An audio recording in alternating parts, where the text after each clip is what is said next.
Well, we're nearly a week past heartache and it still hurts. It was still very difficult to look at the video this morning for what will be the final Chalk Talk of the season. And there's obviously a few plays you could look at. There are plenty of positives. Russell Wilson was unbelievable throughout the course of the season, as I think we showed on these Chalk Talks all throughout.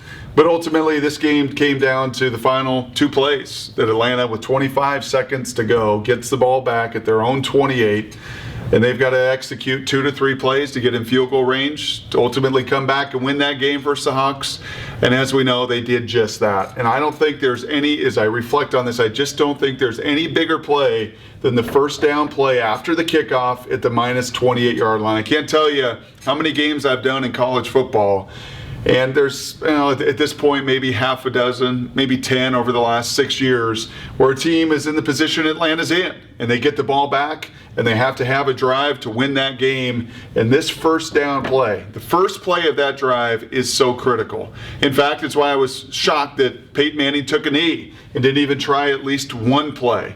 Because if you can get that first one, you put a defense on their heels, you create a sense of doubt, and there's a real opportunity, and that's what Atlanta did. And what's hard about this, when you break it down and you look at it, it wasn't prevent.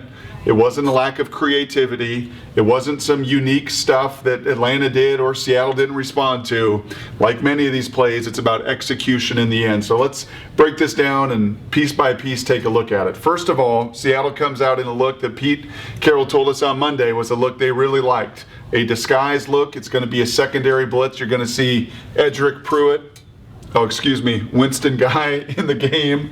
I'm sorry, just a little flashback to the Super Bowl with the backup to the backup having to play a critical role. But he comes in the game, so they're in dime defense, and they're going to run a 3 with 3 down, and KJ walked up. They're going to rush 4 guys and try to get cute with a stunt and create a free runner. But unfortunately, what does Atlanta do? Well, they keep 6 in to block 5 guys. Okay, oftentimes in Chalk Talk, we talk numbers a lot. Ultimately, get on the whiteboard, how do I create a numbers advantage? How do I gain favor?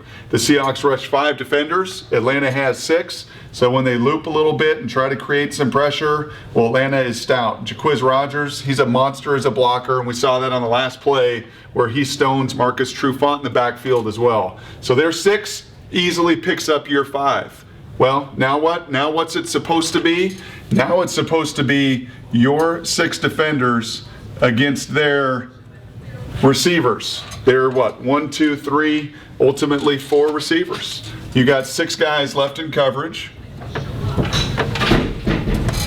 to handle 4 receivers. And you kind of like those odds, don't you? And in fact, you're going to have where you're going to see Matt Ryan go to right away. You're going to have 4 defenders on these 3 with 1 goal in mind. There's one thought you have to have as a defense. Let me play armchair quarterback 5 days later. When you played this position, you know what I didn't like to see? I didn't like to see press man coverage with tight windows. You know what I like to see? Zone coverage with a lot of space. And unfortunately, unlike the 3rd down earlier where he throws an out route to Roddy White, one of the times they got off the field, man coverage. Some man coverage in that 4th quarter. They go zone these 2 snaps and they pay. So what does Atlanta do? They run a concept, just a flood concept, where they're going to take their outside guy and try to clear Earl Thomas and Brandon Browner out to take those 2. And then it becomes, in essence, a high-low on Marcus Trufant. You've also got Wagner flying over to get that 4 on this 3. And you know where you want the ball to go? 4 on 3? You want it to go in the flat. You want it to go for a 6-yard gain. You want it to be thrown underneath you. The reason you play zone and not man is to keep everything in front of you, not to get thrown over the top of you.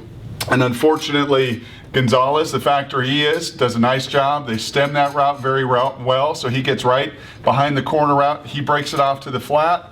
You see Harry Douglas go to the corner, and unfortunately in this case, both Wagner that's flying over and Marcus that's high-low in that high-low, well, he gets the ball over his head. It's a 22-yard gain. They get that first momentous play on 1st down. They hit the next one to Gonzalez, and our hearts and stomachs sunk in Seattle.